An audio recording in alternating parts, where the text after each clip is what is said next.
Olá, pessoal. Boa tarde. Tudo bem? Vocês me escutam? Boa tarde, prof. Tudo bem, e você? Tudo jóia também. Pessoal, antes da gente começar a nossa aulinha, eu queria trocar uma ideia com vocês, antes de eu me esquecer de dar um aviso, sobre o teste, o segundo teste, né? Então, tem o teste da videoaula 7. Então, quem ainda não fez esse testezinho, então vai estar disponível até as 10h20 do dia 16, terça-feira. Então, não esqueçam de fazer, tá? Bom, e antes de eu entrar no conteúdo da disciplina, eu queria trocar uma ideia com vocês um pouquinho. Eu queria saber como está sendo para vocês acompanhar as aulas de fenômenos. Por exemplo, eu quero saber se vocês estão conseguindo assistir os vídeos para se preparar para o nosso encontro síncrono. Então, durante a semana, vocês estão conseguindo assistir as videoaulas para vir para o nosso encontro síncrono e acompanhar a resolução de exercícios. Tá difícil? Vocês estão conseguindo acompanhar? Como que está sendo para vocês, pessoal?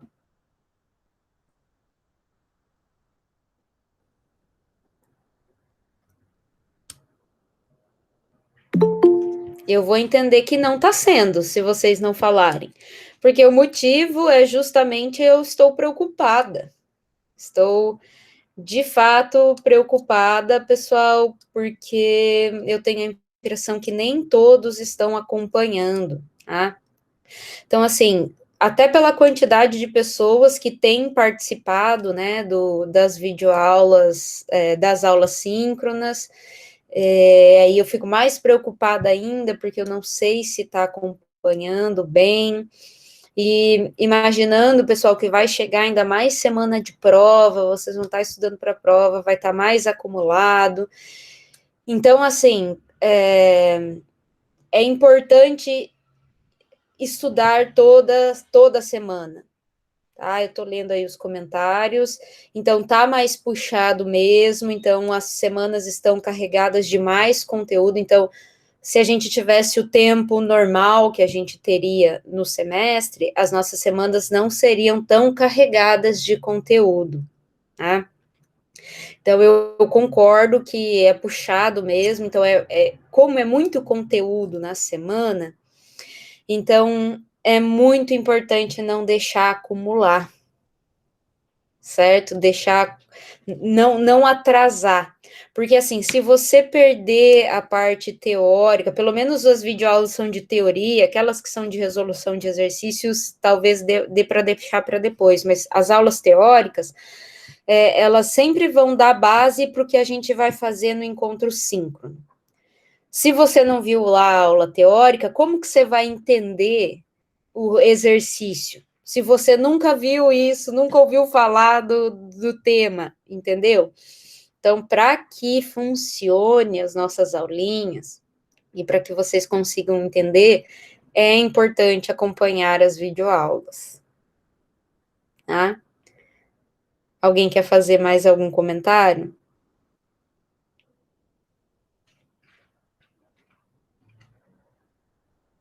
Não, a aula 8, se eu não me engano, é o que nós vamos ver hoje. Então, a aula hoje é o exercício, tá? Então, não se preocupe, que nós vamos resolver aquele exercício da aula 8 aqui, certo? Muito bem, pessoal. Então, tá bom. Não sei se alguém já compareceu à monitoria. Essa semana eu não conversei com a monitora ainda. Estão participando da monitoria? Eu não consegui organizar ainda meu horário de monitoria. Eu assisto as aulas da professora geralmente na sexta-feira mesmo, antes da aula começar aqui. Aí eu assisto as aulas no YouTube, né? Sim. Galera, eu acho que talvez tentar assistir um pouquinho antes para dar tempo de olhar um pouquinho o livro e o material até o PDF e o livro, é importante ler o livro, né? Ajudaria melhor. Mas eu sei que vocês têm muitas disciplinas, e o que nós percebemos, eu até conversei isso com como coordenador do curso, nós percebemos que a maioria dos alunos aproveitaram o formato remoto e se matricularam em muitas disciplinas. E a gente vai começar a ver o problema disso agora, né? Porque quanto mais disciplinas você se matricula, mais vídeo você vai ter para assistir, mais aula para participar, enfim.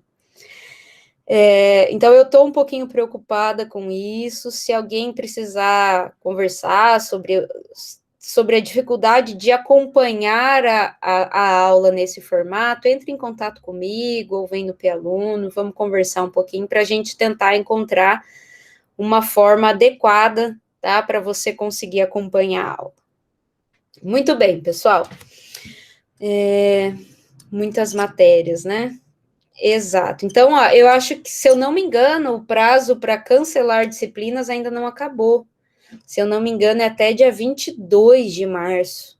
Tem que dar uma olhada lá na instrução de matrícula de vocês, tá?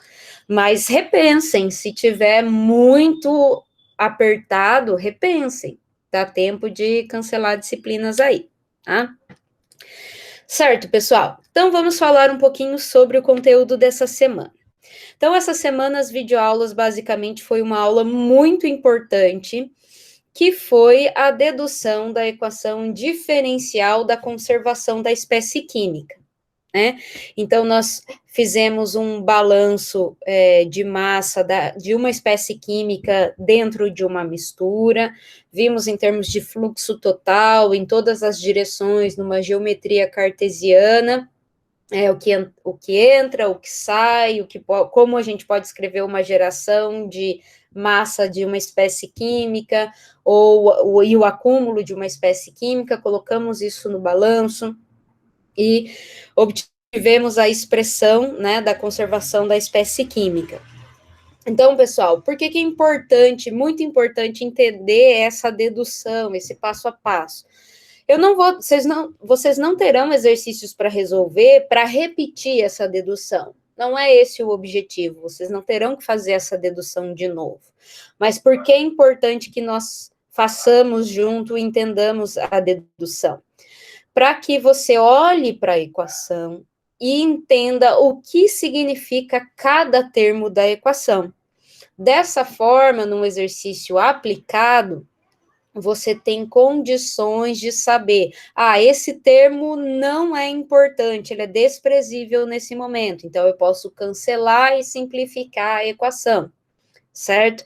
Então, para entender o que significa cada termo, por isso que é importante deduzir desde o começo a nossa equação da conservação para a gente saber aplicar. Então, o nosso interesse hoje é aplicar a equação da conservação para a gente fazer um primeiro problema de obtenção de perfil de concentração ou perfil de fração molar, né? Lembrando que a concentração a gente pode expressar de diferentes formas, né?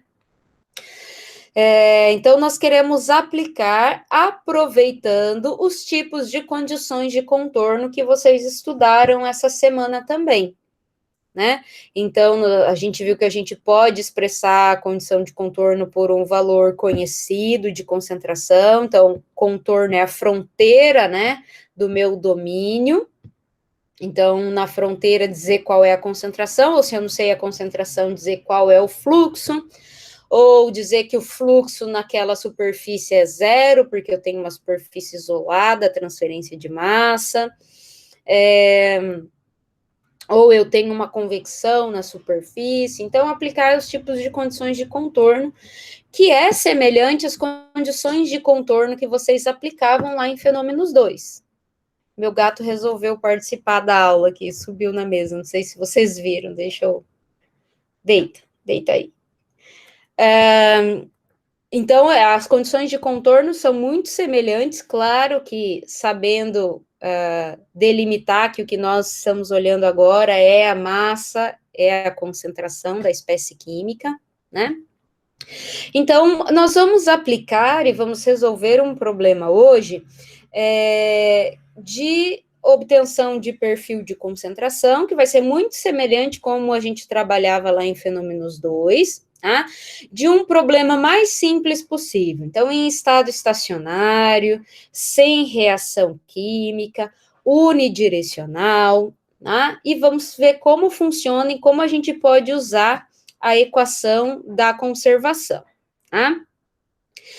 A parte de reação química, que vocês viram também, então eu dei um apanhado geral sobre quando eu tenho reação química. A gente vai ver reação química de novo mais para frente, quando a gente chegar no capítulo 6 do Cremasco, que daí a gente vai aprofundar, mas por enquanto a gente tem que saber olhar para o nosso para nosso exercício e saber aonde eu tenho que sinalizar a minha reação química, sabendo se ela é heterogênea ou homogênea.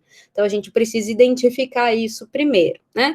E também tem lá uma gravação de um exercício para vocês saberem como aplicar isso. Tá? Então, eu vou resolver com vocês um caso aqui hoje sem reação química, ok? Sobre as aulas teóricas, ali, as videoaulas, alguém gostaria de fazer uma pergunta?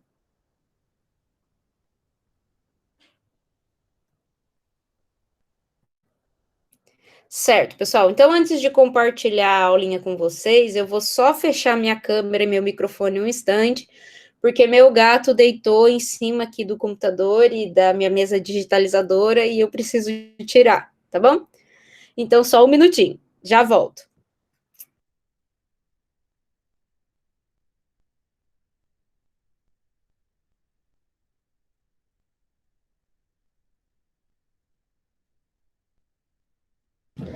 Voltei.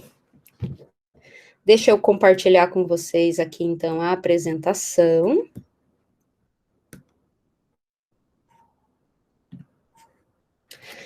Vocês estão vendo, pessoal, o PowerPoint? Sim, só não está apresentando. Não vou colocar para apresentar, porque senão eu não consigo ver o chat, tá? Então, eu vou deixar assim mesmo, para eu conseguir ver as perguntas de vocês, porque a maioria do pessoal participa pelo chat. Então, vamos ter que deixar assim, ok? Muito bem, pessoal. Então, o tema da aula de hoje é difusão em regime permanente sem reação química, que basicamente é a aplicação da equação da conservação da espécie química. Então, nós vamos considerar o seguinte problema. O que nós vamos ter que calcular é o perfil de concentração ou perfil de fração molar. Nós vamos escrever a concentração em termos de fração molar, tá? E o fluxo total de A, da espécie química A, no problema em que eu tenho um reservatório, tá? Então, eu tenho aqui um reservatório, e em preto aqui eu tenho um determinado líquido A, de uma espécie química A. Então, XA é a fração molar, tá? De A nesse líquido. Se eu considerar que esse líquido é um líquido puro, né? Então, a fração molar de A na fase líquida é igual a 1, ok?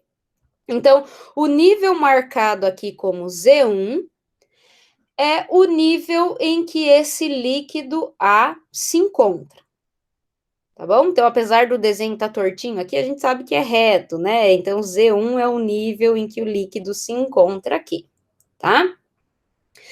Entre Z1 e Z2, então percebam que eu coloquei o meu eixo coordenado na direção crescente aqui para cima, o eixo Z, tá?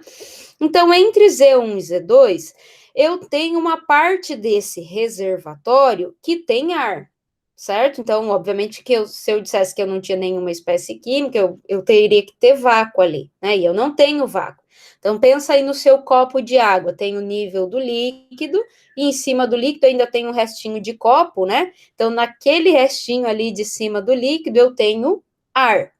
Então, a espécie química B, nossa, que é a fase gasosa, eu tenho ar, e eu estou dizendo que inicialmente esse ar está estagnado e seco. Então, estagnado significa que o ar está paradinho ali. né? Paradinho de que jeito? A gente sabe que as espécies gasosas não estão paradas, né? Significa que ele tem o seu movimento molecular ali aleatório, tá? Mas esse ar ele não está escoando, ok? Vamos imaginar que a gente tem um tubo de ensaio, né? E que a gente tem um líquido nesse tubo de ensaio até a metade, e o resto ali na metade eu tenho ar. Então ali eu não tenho espaço para o meu ar escoar numa direção, eu não tenho nada forçando o escoamento do ar. Então eu posso dizer que esse ar está parado no sentido de que ele está estagnado, tá? Não tem um movimento, uma velocidade média global, ok? E seco, que eu estou dizendo que inicialmente ele não tem nada de de amostra desse líquido A, inicialmente, certo? Acima desse reservatório, ou acima desse tubo de ensaio aí que a gente está avaliando, eu tenho uma corrente de ar que passa ali em cima. Então, acima do tubo de ensaio, eu tenho um ar escoando, forçando um ar escoar. Então, pessoal, se a gente avaliar com o passar do tempo, pensando naquele tubinho de ensaio, se a gente deixar passar um tempo muito longo, então eu coloquei, por exemplo, etanol nesse tubo de ensaio e coloquei acima desse tubo de ensaio, eu sei que está escoando um ar, coloco um ventilador ali acima do tubo de ensaio, tá? Longe dessa faixa gasosa dentro do tubo de ensaio. Então, o que vai acontecer depois de um longo intervalo de tempo? Essa espécie química A vai ser transferida, ela vai evaporando, né? Ela vai evaporando e o A vai se difundindo na direção dessa fase gasosa B. Certo? Passado o intervalo de tempo, esse nível Z1 ele até abaixa aqui, né? Porque o A vai estar se difundindo através do B, vai estar evaporando e se difundindo através da fase gasosa B. Ok? Concordo? Sim. Para a gente resolver essa questão do nível Z1, então, o que eu vou fazer? Eu vou considerar que eu tenho algum mecanismo aqui que assim que esse nível Z1 abaixa, ele injeta mais ar líquido para manter esse nível Z1 constante, ok? Então, nesse nosso primeiro exemplo, o nível Z1 ele vai ser constante. Sempre que abaixar um pouquinho, tem um sistema que vai lá e injeta mais espécie química, mais esse líquido A, e mantendo o nível Z1 constante, ok? Não teremos problemas de variação do nosso domínio de cálculo. Então, quando eu digo calcular o perfil de concentração, depende, a pergunta que a gente tem que fazer é onde? Onde eu quero ter esse perfil de concentração? Então, lembra que quando a gente fala perfil ou distribuição, significa a gente obter uma equação que descreve como a concentração de A varia com alguma variável, ou tempo ou posição, que é o que a gente tem aqui. A gente tem um fluxo de A na direção coordenada Z, que nós colocamos aqui, tá? Vamos considerar que esse reservatório ele é retangular, tá? Para a gente considerar a equação em coordenadas cartesianas, certo?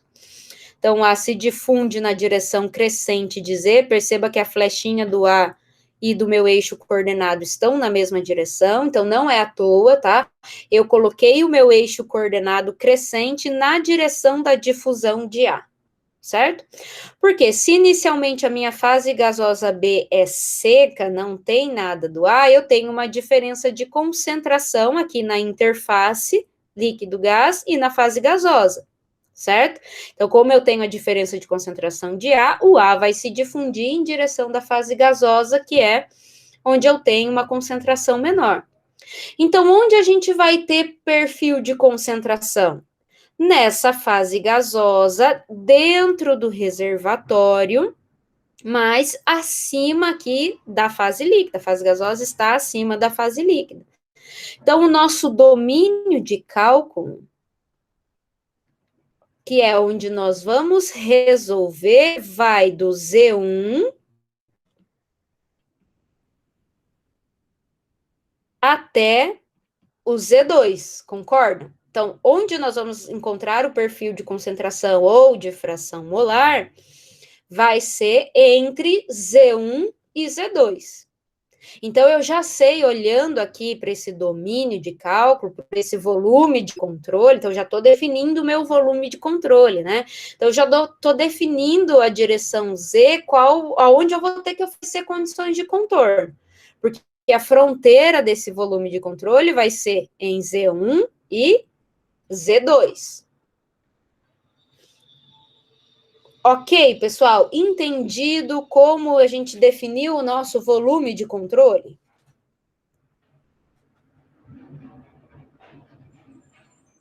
Acho que sim. Certo. Então, percebam, eu podia ter escolhido o meu volume de controle aqui na corrente de ar. E aí eu ia ter que fazer uma análise da convecção, mas não, eu não quero analisar na corrente de ar. Tá? Então, a corrente de ar aqui em cima não faz parte do nosso domínio, do nosso volume de controle. Nosso volume de controle acaba em Z2. Essa corrente de ar aqui em cima só vai nos dar uma condição de contorno conhecida. Vai nos ajudar a prever qual vai ser a fração molar de A naquele ponto, em Z2. Ok? Tranquilo? Isso é muito importante de entender antes da gente continuar. Então, agora, como a gente já sabe aonde a gente vai calcular, qual é o nosso volume de controle, quais são as variáveis importantes. Então, por exemplo, eu escrevi a condição de contorno, já que o meu domínio de cálculo é a fase gasosa, então eu vou ter uma fração molar na fase gasosa, que é a letra Y, né, da nossa espécie química de interesse, que é a espécie química A, em Z1, e uma fração molar da espécie química A gasosa em Z2. Então, eu vou ter um YA1 quando eu tiver em Z1 e um YA2 quando eu tiver aqui em Z2. Depois a gente pode definir quais são esses valores, como a gente vai trabalhar com isso. Ok? Então, eu vou seguir para a próxima etapa. Então, entendido o problema, definido o volume de controle e as variáveis importantes, nós vamos descrever as nossas hipóteses, certo? Então, nós vamos considerar, como eu disse no início, que o volume de controle, que aquele reservatório é um reservatório cartesiano, retangular, então nós vamos considerar coordenadas cartesianas, tá? Poderia, se fosse um tubo de ensaio, a gente teria que considerar um cilindro.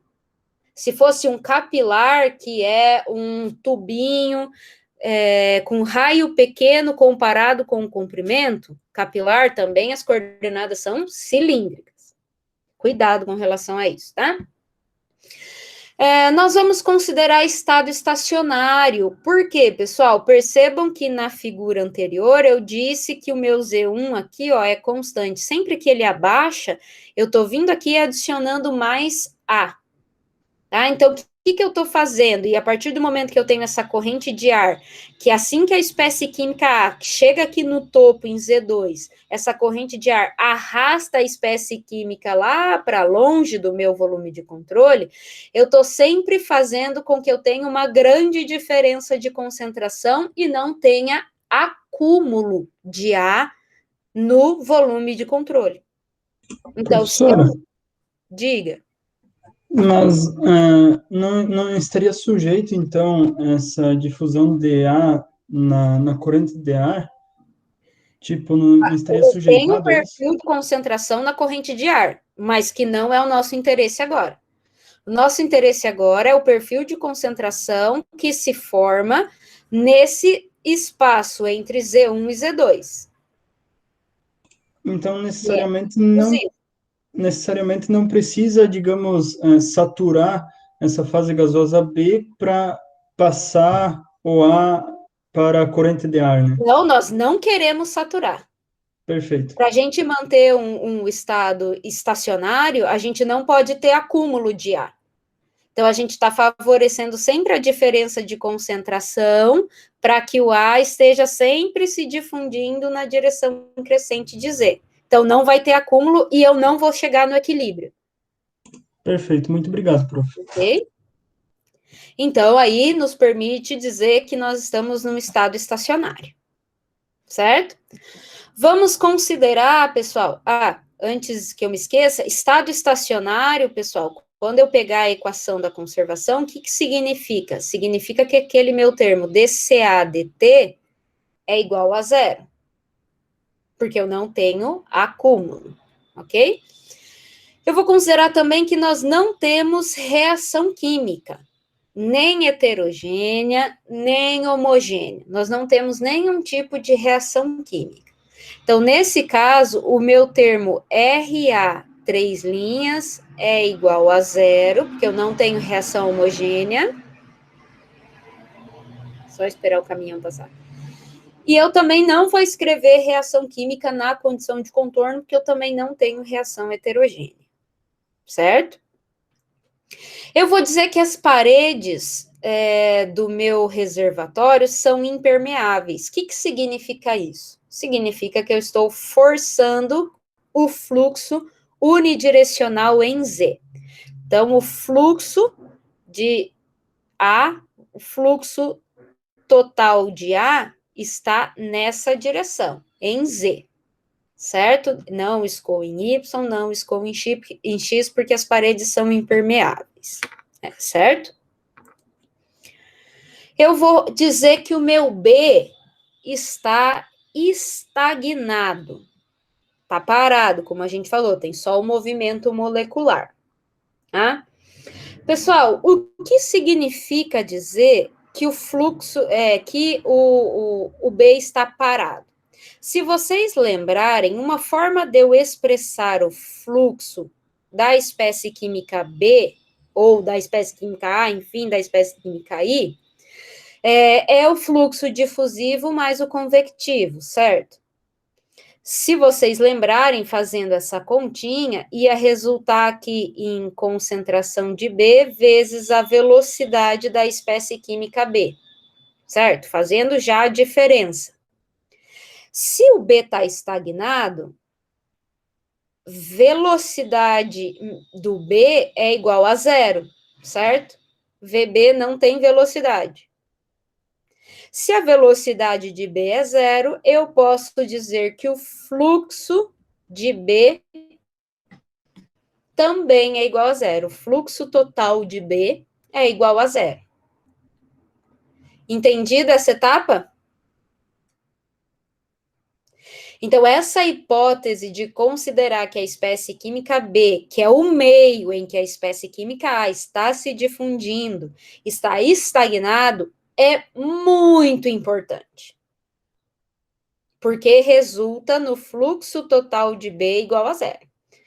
Professora, mas a gente não está querendo obter o perfil de concentração da espécie química A, que é a espécie de interesse?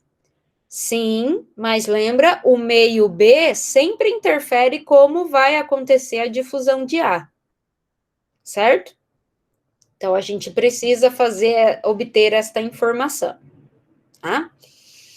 Pessoal, no meu volume de controle, que é o domínio entre Z1 e Z2, eu tenho duas espécies químicas.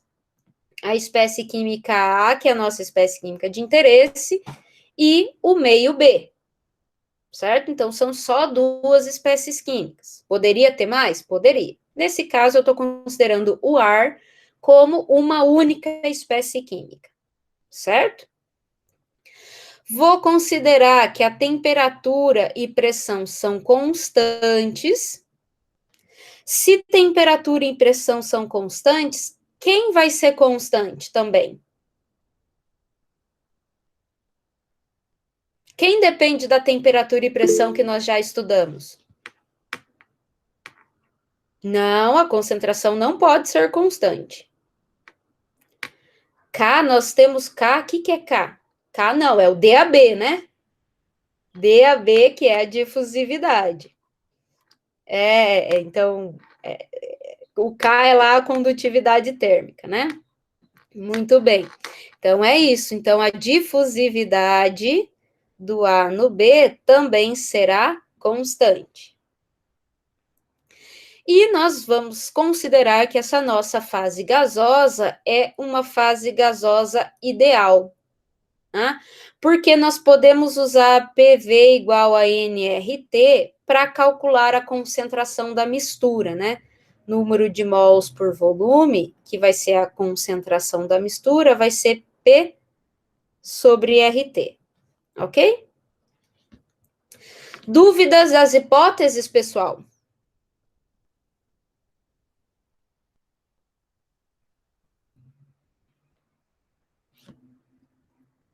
Então, vamos seguir. Próxima etapa é pegar a nossa equação da conservação no sistema coordenado correto. Então, as equações estão lá nas tabelas do capítulo 3 do CREMASCO. Eu optei por começar trabalhando com a equação da forma mais concisa possível e da forma que não está delimitada a geometria. Então, eu deixei o divergente do fluxo aqui para a gente abrir e aplicar as nossas condições de contorno, certo? E aplicar as nossas hipóteses, perdão.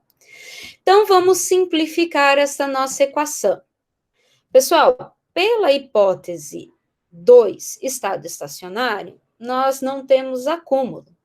Então, já coloquei lá que o meu dCAdt vai ser zero. Então, é zero pela hipótese 2.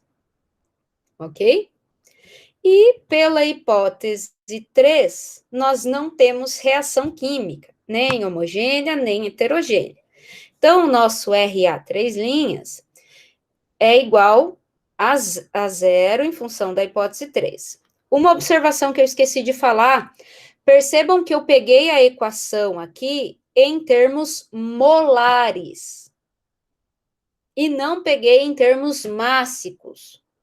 Termos mássicos seria, né, dρA, dt, mais o divergente do fluxo mássico total, isso igual ao RA 3' minúsculo, né? Então, não peguei em termos mássicos, certo? Por quê, pessoal? Porque eu peguei em termos molares? Porque aqui no problema ele já colocou em termos de fração molar. Então, eu vou obter o meu perfil de fração molar. Tá? Então, se é molar, eu começo trabalhando com a equação em termos molares. Ok? Muito bem, o que sobrou aqui? Sobrou divergente do fluxo igual a zero. Ok? Vamos abrir o divergente do fluxo aplicando coordenadas cartesianas. Então, aplicando a hipótese 1, então, pela hipótese 1, a gente pode abrir esse divergente do fluxo em coordenadas cartesianas. Vai ser dρ de NaX dx mais dρ de NaY dy mais dρ de NaZ dz igual a zero, certo?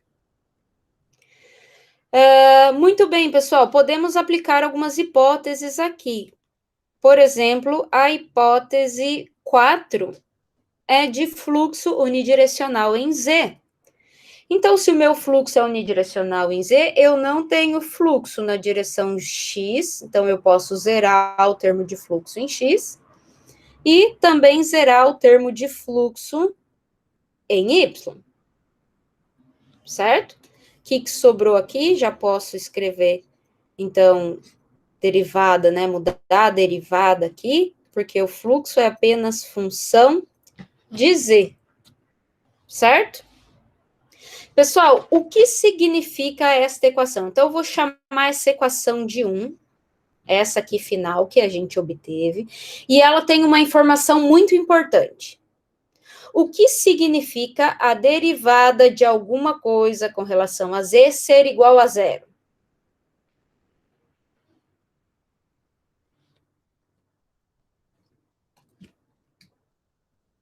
Cálculo.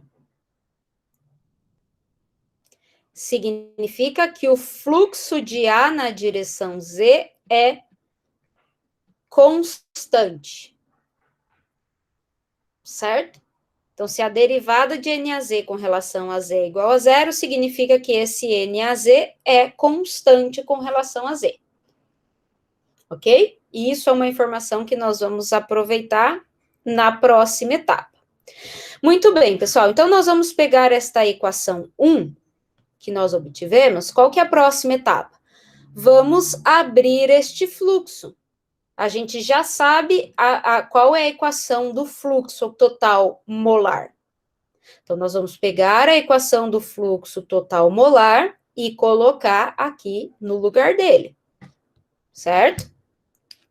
Então, se fluxo molar total pode ser o fluxo difusivo mais o convectivo, então lembra lá que o difusivo a gente pode expressar pela lei de Fick, né? E o convectivo, lembra que a gente trabalhou com aquelas velocidades lá, e a gente chegou que o fluxo convectivo a gente pode expressar como YA mais o somatório dos fluxos totais de todas as espécies químicas que compõem essa minha mistura. Então, eu tenho aqui fluxo difusivo mais o fluxo convectivo, tá? Então, agora nós vamos aplicar as nossas hipóteses nessa equação para simplificar, obter o fluxo para a gente substituir lá na equação 1, certo? Então, pessoal, o que a gente pode fazer? Primeiro, como o fluxo é unidirecional em Z, pela hipótese 4, então, eu posso escrever esse fluxo, esse vetor de NA aqui, já com a decomposição em Z. Então, eu vou escrever NAZ, pela hipótese 4, certo? Igual. DAM, pessoal, DA na minha mistura, a difusividade na minha mistura, pela hipótese de duas espécies químicas, então eu tenho duas espécies químicas aqui de acordo com a hipótese 6, né? Então, eu já posso escrever a minha difusividade como sendo a difusividade da espécie química A na B, certo? A hipótese 6 me permite fazer isso. O gradiente de CA, pessoal, eu posso abrir o gradiente de CA em coordenadas cartesianas, que vai ser dCA dx mais dCA dy mais dCA dz, certo? Só que eu sei que eu não tenho variação de concentração. Isso, obrigado. Faltou aqui o sinal negativo. Obrigado, Bianca. Então, como eu só tenho fluxo na direção Z, então eu posso abrir esse gradiente apenas na direção Z, certo? Então, também pela hipótese 4, eu sei que eu vou ter um dCA dZ, certo? Então, já abri o gradiente só na direção Z. Mas, vamos olhar para as outras partes. Pessoal, então nós temos duas espécies químicas pela hipótese 6. Então, isso aqui é 0 pela hipótese 6, esses 3 pontinhos também é 0, que eu só tenho as duas hipóteses, as duas espécies A e B. Fluxo de A, eu preciso e quero calcular, então esse fluxo de A, eu vou escrever ele com relação à hipótese 4 já na direção Z. E o fluxo de B, pessoal, o que acontece com o fluxo de B? Fluxo total de B. Vamos olhar as nossas hipóteses. Nós dissemos que o B está estagnado. E se o B está estagnado, então a velocidade dele é 0, portanto, o fluxo total de B é 0. Certo? Por isso que é importante a gente observar se o B vai estar estagnado ou não. Tá? Nesse caso, ele está estagnado. Então, se o fluxo é 0, eu vou simplificar também.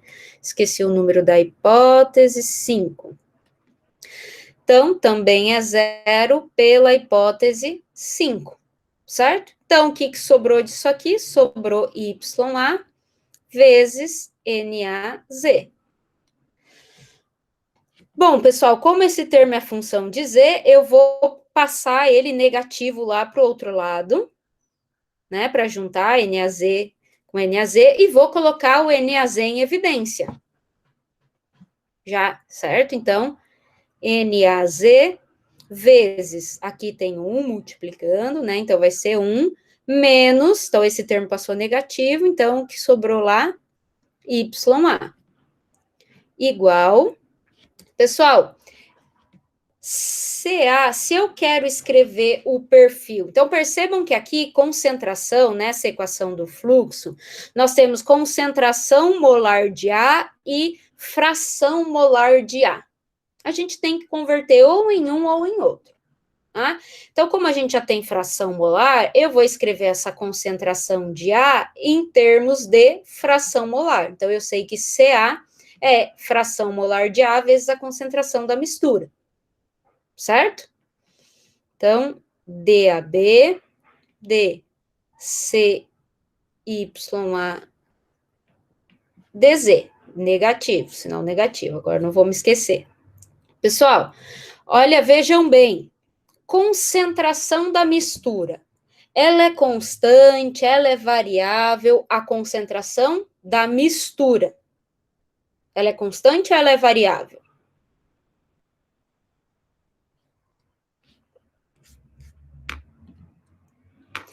Ela é constante, porque, ó, se eu tenho uma fase gasosa ideal e se a temperatura e pressão é constante, a concentração da mistura, ela também será constante. Você quer que eu repita alguma coisa, Wagner? Qual parte? Esse YA, ó, eu passei esse termo aqui lá para o outro lado. Ele está somando, eu passei ele negativo lá para o outro lado. Ficou NAZ menos YA-NAZ. Certo? E aí eu coloquei o NAZ em evidência. Muito bem. Pessoal, se a concentração da mistura é constante, eu posso tirar de dentro da derivada, certo? Então, pelas hipóteses de gás ideal e temperatura e pressão constante. Então, 7 e 8. Opa. Pelas hipóteses 7 e 8. Então, como que fica aqui? Fica menos DABC, DYA, DZ, certo? Ou seja, para eu obter a minha equação do fluxo, eu vou passar esse termo aqui, dividindo lá para o outro lado. Então, vai ficar menos DABC, 1 menos YA, DYA, DZ. Equação 2. Tranquilo a equação do fluxo, pessoal? Dúvidas?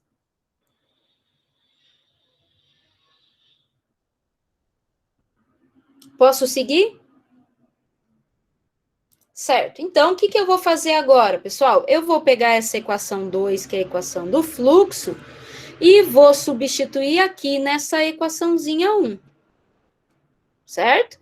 Então, substituindo 2 em 1, eu tenho que dz do fluxo menos DABC 1 menos YA, opa, DCA não, DYA, DZ é igual a 0. Certo? Pessoal, DAB e concentração da mistura são constantes, né? Se são constantes, eu posso tirar da derivada. Pelas hipóteses 7 e 8. Ok? pelas hipóteses, 7 e 8, eles são constantes. Então, aqui vai ficar menos DABC, DDZ. Eu vou tirei o sinal negativo também, junto com DABC, tá? 1 sobre 1 menos YA, DYA, DZ igual a zero, certo? Vou dividir esta equação dos dois lados por menos DABC, certo? Se eu dividir por menos DABC, ó, tudo isso aqui eu corto desse lado, e 0 dividido por menos DABC é igual a zero. Então, o que vai sobrar aqui? DZ, 1 dividido por 1 menos YA, DYA, DZ igual a zero. Até aqui, ok? Muito bem.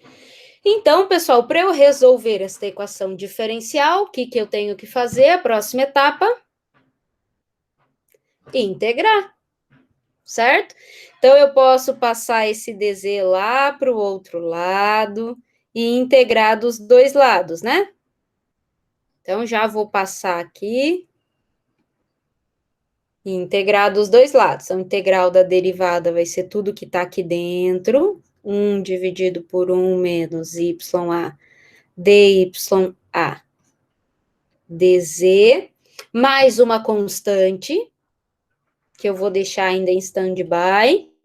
Integral de DZ é Z, vezes zero é zero, mais uma constante.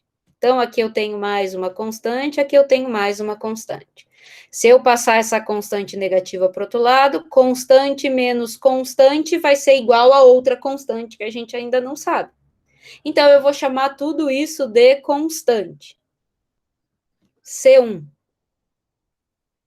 Certo? Ainda temos mais uma derivada aí. Vamos separar as variáveis de novo. Vou passar esse DZ lá para o outro lado. Vou fazer isso aqui já para a gente otimizar o espaço. Então, passei DZ para cá. Vou integrar desse lado e vou integrar desse lado. Ok? Pessoal, para eu resolver essa integral aqui, eu tenho que chamar 1 menos YA. Eu vou resolver ali para cima para ter mais espaço. 1 menos YA de U, certo? E a derivada de U vai ser igual a menos a derivada de DYA, certo? Então, para resolver, substituindo 1 menos YA por U e DYA por menos DU, nós vamos ter o quê? A integral de 1 sobre 1 menos DU, certo? Qual que é a integral, o resultado dessa integral aqui? Menos ln de U, certo? Mais constante. Ok? Então, do lado esquerdo, nós vamos ter menos ln de U, que é 1 menos YA, mais constante, que eu vou escrever depois. E do outro lado, constante tira da integral, C1. Integral de dz é z mais constante. Então, constante menos constante é igual a uma outra constante, que eu vou chamar de C2. Esse é o nosso perfil geral de fração molar de A. Então, para qualquer Z que eu colocar aqui entre Z1 e Z2, eu tenho qual é a minha fração molar. Só que não terminamos, né? Precisamos achar as constantes C1 e C2. Pessoal, dúvidas até aqui?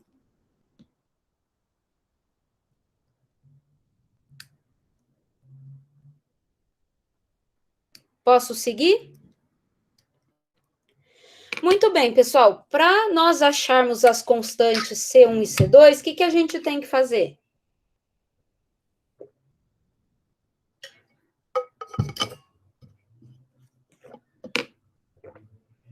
Exatamente, aplicar as nossas condições de contorno. Então, vamos descrever as nossas condições de contorno, né?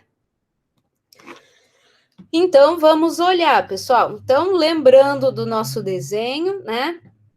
Nós vamos colocar condições de contorno aqui, gerais, tá? Para o nosso problema. O que eu quero dizer com isso?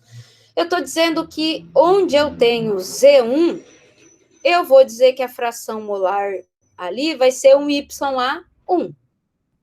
E por que Y? Porque eu estou na fase gasosa, né? E onde eu tenho Z2, a minha fração molar YA vai ser igual a YA2. Posso atribuir valores? Posso, eu até vou colocar aqui, tá? Mas eu vou substituir na equação por YA2 e YA1, para a gente ter um perfil bem genérico. Certo? Daí é só substituir os valores de YA para resolver a equação completinha, se for um resultado numérico que a gente precisar, certo? Então, quantas condições de contorno eu vou oferecer?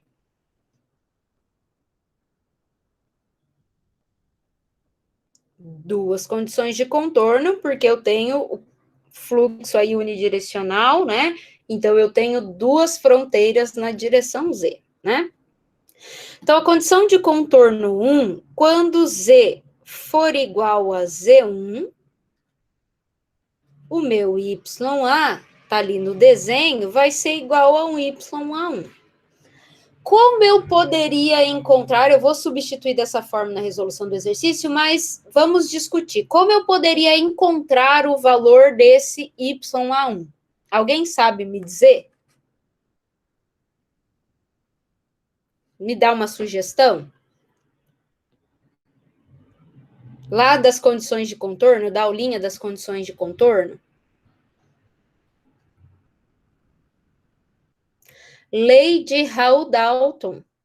Eu tenho um equilíbrio líquido-vapor aqui, certo? Líquido-gás.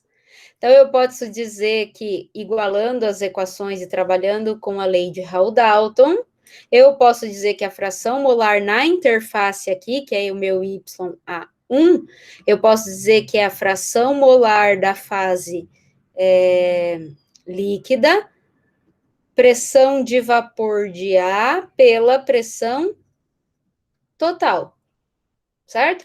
Se a fase líquida for pura, vamos lembrar que o X é igual a 1, certo? E aí o YA1 pode ser a pressão de vapor de A pela pressão total. Essa seria uma forma da gente encontrar qual é a fração molar ali na interface líquido-gás. Ok? Condição de contorno 2, então, onde eu tenho Z igual a Z2, lá no topo. Então, eu estou aqui no topo do meu reservatório. Então, o que acontece aqui, pessoal? Então, primeiro, vamos colocar de forma geral que o YA é igual ao YA2. Então, como eu poderia definir qual é o valor de YA2? Vamos olhar para a condição física. Então, se aqui no topo eu tenho uma corrente de ar que pega todo o ar que chega aqui, pega essa corrente de ar, pega e leva lá para longe da condição de contorno. Então, eu estou fazendo que a minha fração molar aqui no topo seja igual a qual valor? Zero. Todo o ar que chega aqui no topo é arrastado por essa corrente de ar para longe. Então, eu estou forçando que a minha fração molar aqui no topo seja sempre igual a zero. Então, eu sempre vou ter diferença de concentração entre a fronteira, fazendo com que eu sempre tenha transferência de massa nesse problema. Certo? Então, nesse caso, eu poderia dizer que a minha fração molar de A lá no topo do reservatório é igual a zero. Não eu vou usar essa condição agora, vou substituir só por esses termos gerais aqui, para a gente ter um perfil de fração molar geral, certo? Então, agora eu vou aplicar as condições de contorno na equação 3, que é a nossa equação geral do perfil. Então, eu vou começar aplicando a condição de contorno 1. Então, onde tiver Z, eu vou substituir por Z1. Onde tiver YA, vou substituir por YA1. Ok as condições de contorno, pessoal?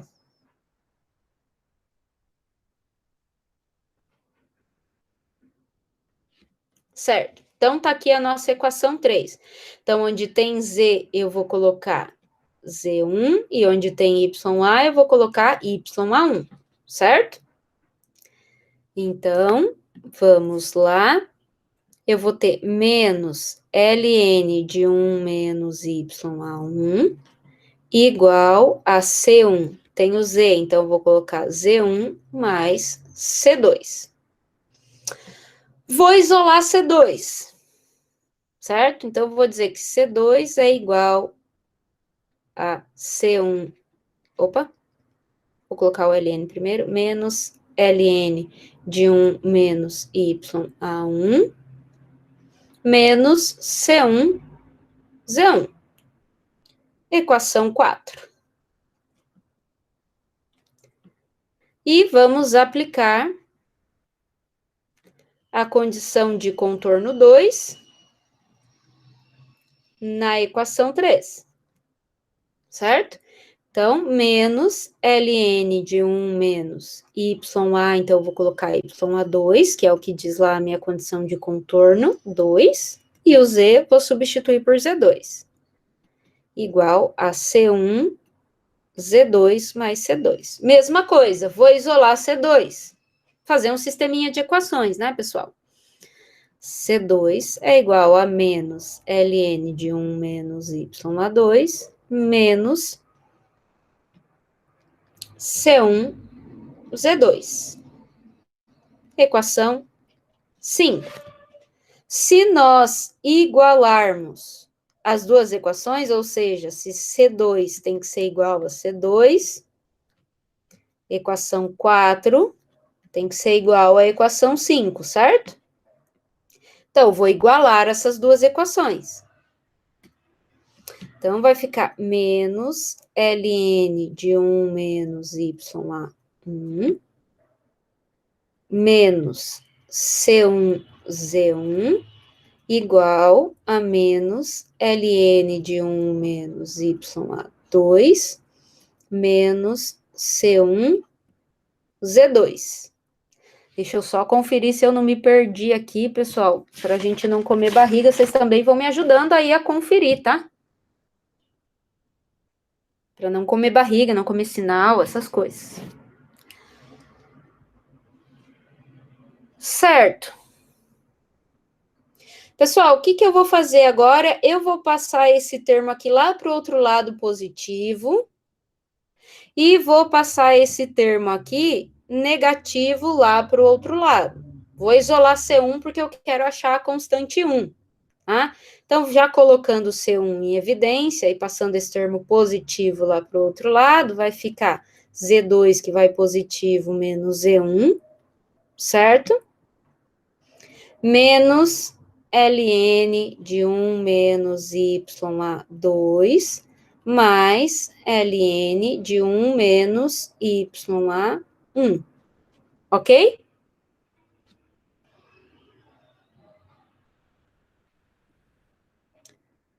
Pessoal, então aqui, deixa eu até colocar melhor para a gente não comer barriga. Então, aqui eu tenho menos um ln de YA2 e mais ln de YA1. Vocês concordam que, por propriedade dos LNs, eu consigo juntar isso aqui num LN só? Esse está negativo e esse está positivo. Então, eu posso juntar isso num LN, propriedades de LN, tá? O positivo fica no numerador e o negativo no denominador, né?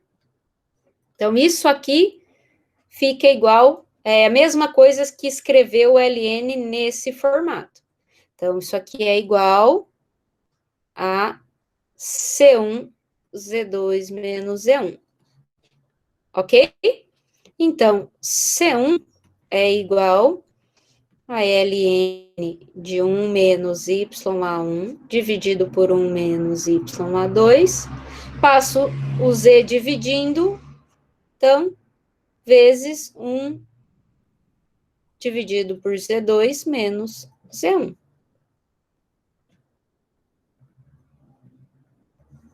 Acompanharam aqui, pessoal? Quando vocês vão digerindo, eu vou confirmando os resultados.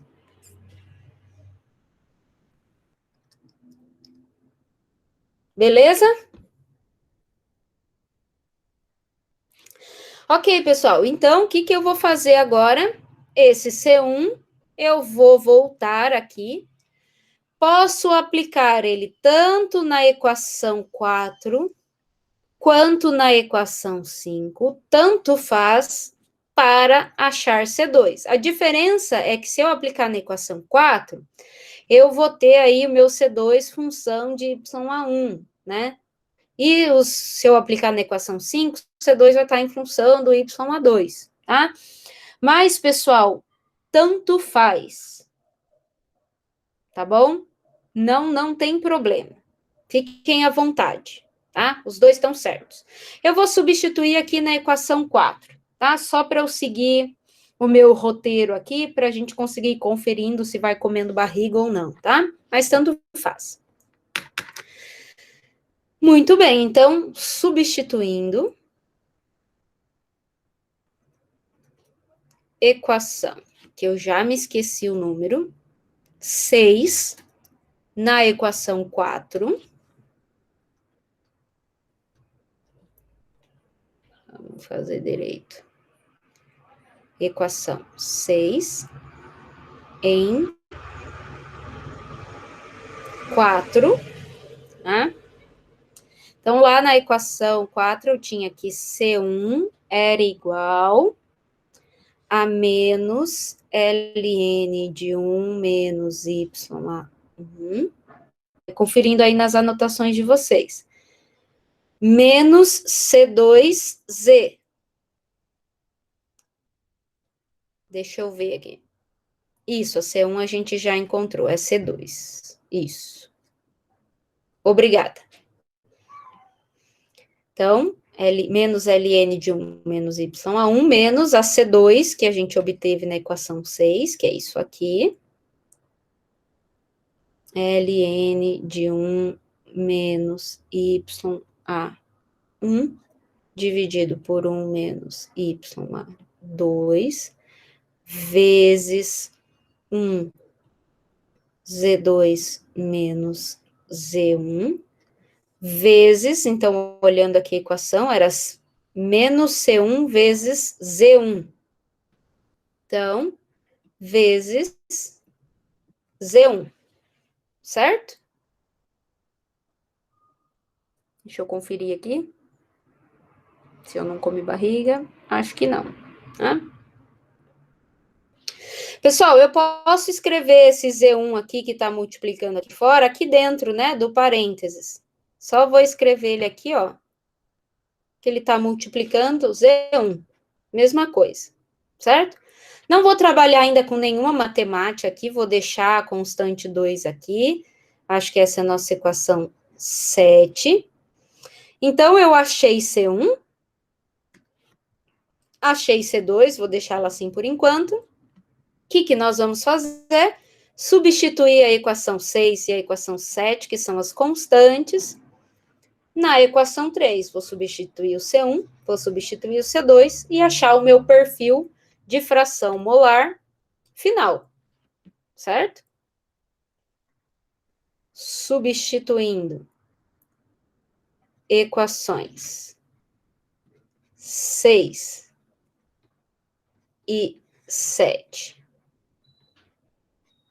em 3. O que nós tínhamos lá na equação 3? Deixa eu me lembrar aqui. Equação 3. Menos ln de 1 menos ln de 1 menos y era igual a C1Z, nossa C1 tá aqui.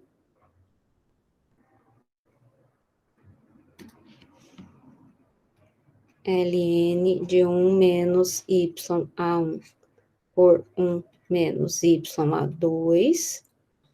Deixa eu conferir se eu não inverti aqui, né? Não, é y(A1) por y(A2), tá certo.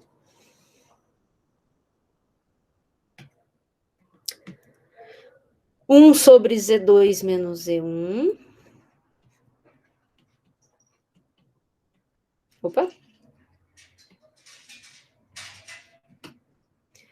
Então, na equação 3 era C1 vezes Z.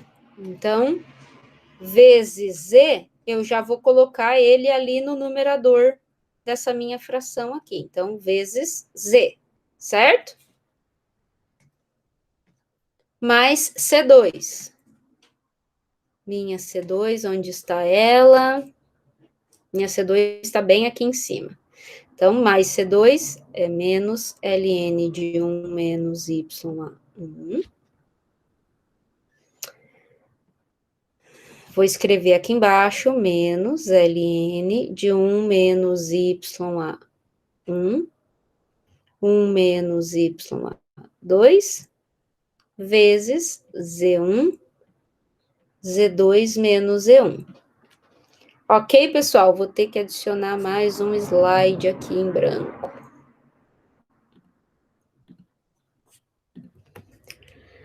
Ok até aqui, pessoal? Certo. Então, vejam bem, pessoal, o que eu vou fazer? Ó, eu vou passar esse termo negativo lá para o outro lado, ele vai positivo, né? E vou juntar com esse ln aqui, ok? Percebam que esse ln é igual a esse ln, então eu vou colocar em evidência. 1 sobre Z2 menos Z1 também é constante, eu vou colocar em evidência. E eu tenho Z menos Z1. Ok? Então, eu vou juntar esses outros dois termos aqui também. Então, ó, esse termo que foi positivo lá para o outro lado, como que vai ficar?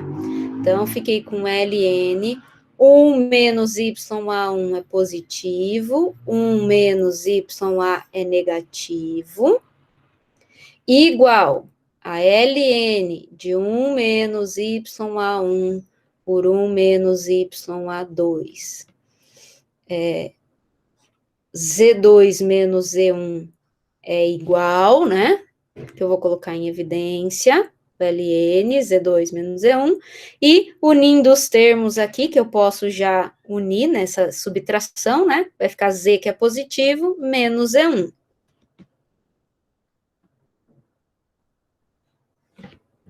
Ok? Pessoal, perceba que a nossa incógnita, que é YA para cada Z, os outros valores todos são conhecidos, né, da condição de contorno.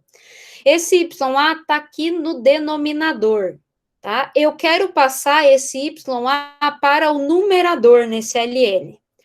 Para isso, o que eu tenho que fazer do ponto de vista matemático? Pensa que você pode abrir esse ln e esse termo é negativo. Então, o que eu vou fazer? Multiplicar por menos 1, toda a equação, certo? Então, esse ln que é negativo de 1 menos YA passa a ser positivo, então ele vai para o numerador, e o ln de 1 menos YA1 passa a ser negativo. Então, vai ficar ln de 1 menos YA, 1 menos YA1, certo? E do outro lado, pessoal, eu também posso inverter os LNs, né? Opa, esse aqui é YA2. Se eu invertir desse lado e abrir os termos de novo, só vai inverter quem é positivo e quem é negativo. E aí eu vou colocar em evidência. Ou eu posso inverter, fazer Z1 menos Z, ou eu posso inverter dentro do LN, tanto faz. Eu vou inverter dentro do LN para a gente ter uma forma mais concisa do perfil, tá? Vai ficar 1 menos YA2, 1 menos YA1. Se eu invertir dentro do LN, eu não posso inverter de novo, né, pessoal? Então, vai ficar Z menos Z1, Z2 menos Z1. Certo? Pessoal, posso usar mais uma propriedade de LN aqui. Ok? Posso usar mais uma propriedade, vejam bem. Vocês concordam que eu tenho aqui 1 multiplicando, né, desse lado, e esse meu LN está multiplicando por isso aqui. Certo? Então, como eu tenho o LN dos dois lados, para tirar o LN é a mesma coisa, então escrever a equação nesse formato é a mesma coisa que eu escrever o que está aqui entre parênteses, elevado ao que está multiplicando, igual ao parênteses, elevado ao que está multiplicando. Então, 1 menos YA dividido por 1 menos YA1. Então, isso aqui elevado a 1, né? Que eu não preciso nem colocar, é igual a 1 menos YA2 dividido por 1 menos YA1 elevado a Z menos Z1 dividido por Z2 menos Z1.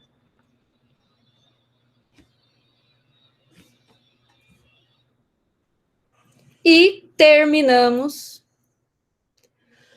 o nosso perfil de concentração de fração molar de A. Ok? Vou conferir aqui se não foi invertido nada. Enquanto vocês vão digerindo aí.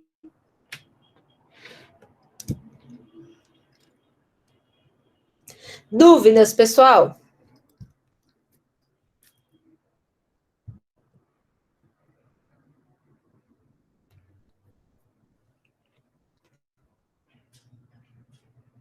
Deu para entender?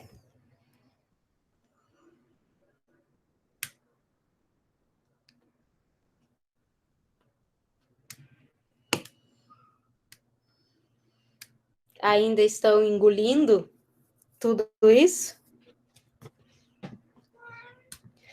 Certo, pessoal. Então, o seguinte, eu expressei aqui, nós colocamos o perfil de fração molar de A, né? E se ele pedisse agora, pessoal, qual, dentro desse mesmo problema, qual é o perfil de fração molar de B? O que vocês fariam? Agora eu quero saber outra espécie química, o YAB, perfil de fração molar de B. O que a gente faz?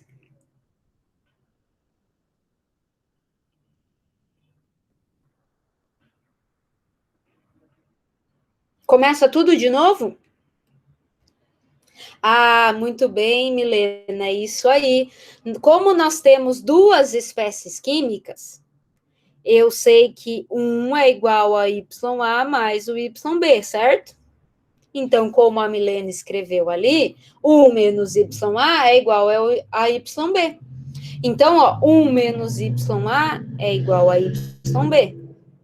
1 menos YA1, que é a posição em Z1, é o YB1, que é a fração molar de B lá em Z1. É igual a YB2 por YB1 elevado a Z menos Z1 dividido por Z2 menos Z1. Não preciso começar tudo de novo. Certo? Mas nesse caso que a gente tem uma mistura binária, né? Se a gente tivesse uma mistura, aí eu teria que fazer tudo de novo, ver as condições de contorno desde o começo para a nova espécie química. Tá certo? Pessoal, então nós obtivemos o perfil de fração molar e o fluxo. Qual seria a equação para o fluxo total? Então, lembra que a nossa equação 2 era a equação do fluxo. Foi essa equaçãozinha que nós obtivemos lá na equação 2, certo?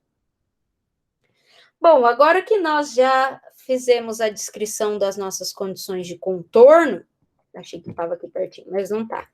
Então, nós sabemos que onde a gente tem Z1, o YA é o YA1, e Z2 e o YA é o Y2. O que eu posso fazer? Eu posso separar as variáveis, retomar a equação 2, separar as variáveis, deixar de um lado tudo que é função de Z, do outro tudo que é função de YA.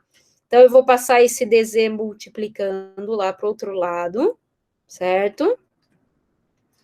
Então, vai ficar NAZ DZ igual a menos DAB C1 menos YA DYA, certo?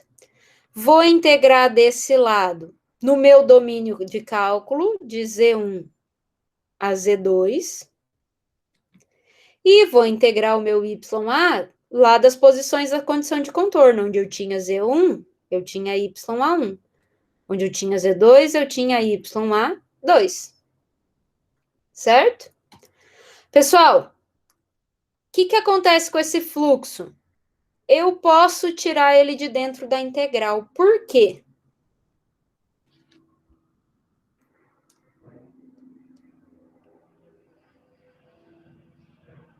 Certo? Por que ele é constante? Onde a gente viu isso? Lá na equação 1. Por isso que a gente fez esta observação, por isso que essa questão é tão importante, a equação 1 é tão importante. Nós chegamos à conclusão que o fluxo de A na direção Z é constante, né? Então, chego aqui na minha equação do fluxo e posso tirar ele de dentro da integral. Menos DABC também vai fora, então isso aqui é por causa da equação 1, isso aqui é por causa das hipóteses 7 e 8, né? DABC também pode sair de dentro da integral. Para resolver a integral de YA, mesma coisa, né, pessoal? 1 menos YA é igual a U, então DU é igual a menos DYA. O resultado dessa integral de menos 1 sobre U DU é igual a menos LN de U, certo? E aí, aplicadas as condições de contorno, certo? Então, aqui vai ficar NAZ Z2 menos Z1, né?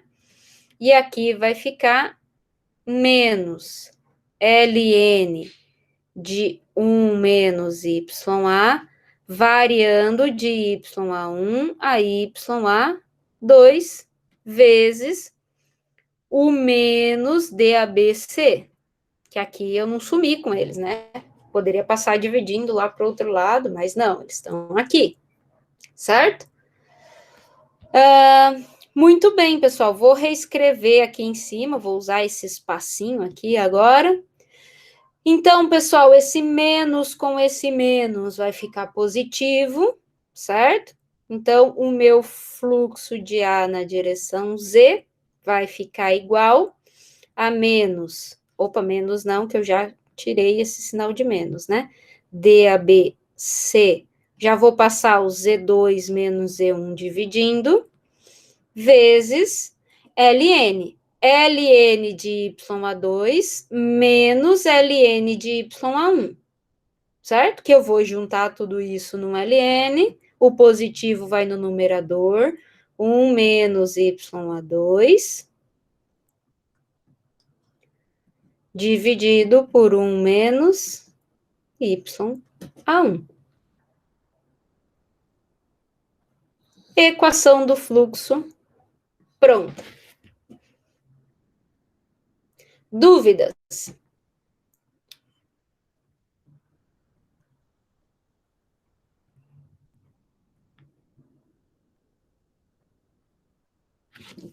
Tranquilo, equação do fluxo?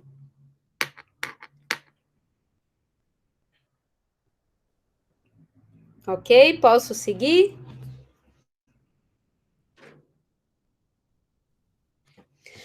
Pessoal, outra coisa que pode ser muito interessante é a gente descrever a equação do perfil em termos da concentração média, encontrar a equação para concentração média, né? No caso, fração molar, que é o que a gente está trabalhando, tá?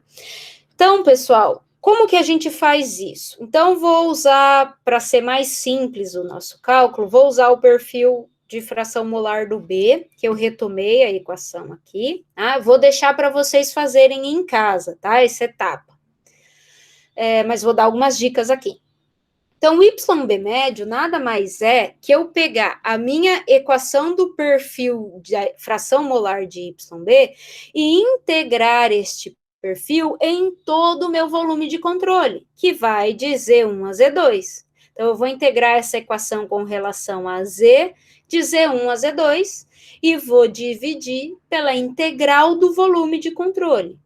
Certo? Vocês já devem ter feito essas médias aí em outras disciplinas, tá? Que é a integral do volume, né? Que seria só a nossa direção Z, porque é unidirecional. Então, que vai do domínio de cálculo, que é de Z1, integral de dz, que vai de Z1 a Z2. Certo? Então, eu quero que vocês resolvam essa integral e obtenham aqui para mim a equação para a fração molar média de B. Dica: primeiro, eu preciso só da equação aqui do YB para substituir nessa integral, então eu posso passar o YB1 multiplicando aqui para o outro lado, né? YB2 dividido por YB1. Outra coisa, tudo isso daqui, pessoal, eu vou chamar de um φ, de um alfa, de um beta, do que vocês quiserem, tá? φ é igual a Z menos Z1, Z2 menos Z1, para facilitar. Então, se eu tinha que integrar com relação a Z e o Z está dentro desta equação, eu vou ter que transformar para integral com relação a φ, né, para resolver essas integrais. Então, se φ é isso, então eu posso dizer que Z2 menos Z1 vezes φ é igual a Z menos Z1. Então, Z2, lembrando que Z2 e Z1 são constantes, né? dφ é igual a dz. Certo? Z1 é constante, então a derivada de Z1 é zero, né? Que é constante. Ok? Então, meu dz eu tenho que substituir por isso aqui. Ok? E aí, resolver a integral com relação a z. E aí, eu vou deixar para vocês quebrarem um pouquinho a cabeça para encontrar essa equação final. E aí, qualquer coisa, eu tiro dúvidas no atendimento com vocês, ou até posso deixar um vídeo gravado da solução completinha desse problema. Vou colocar o resultado aqui para vocês conferirem, tá? Então, fica de tarefa terminar a concentração média.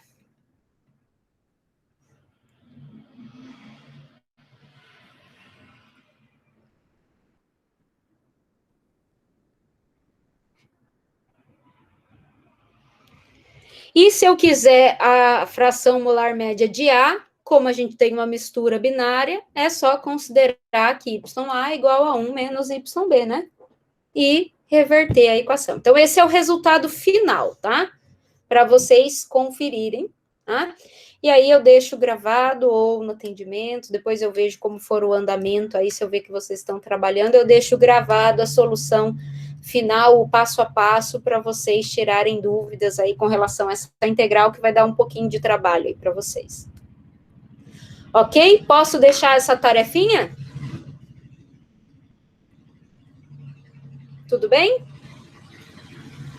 Ok, pessoal, então a nossa aulinha de hoje era isso, tá? Com tarefinha aí que eu deixo para vocês. Estudem bastante, ok? Terça-feira tem atendimento, tá? Procurem a monitora para resolver esse probleminha final, essa tarefinha da aula de hoje. Então, segunda-feira à noite tem monitoria. Se você tiver dúvida, procura a monitora também, que ela pode te ajudar, tá bom? E no mais, estão dispensados. Tenham todos um bom final de semana. Se cuidem. Um abraço para vocês.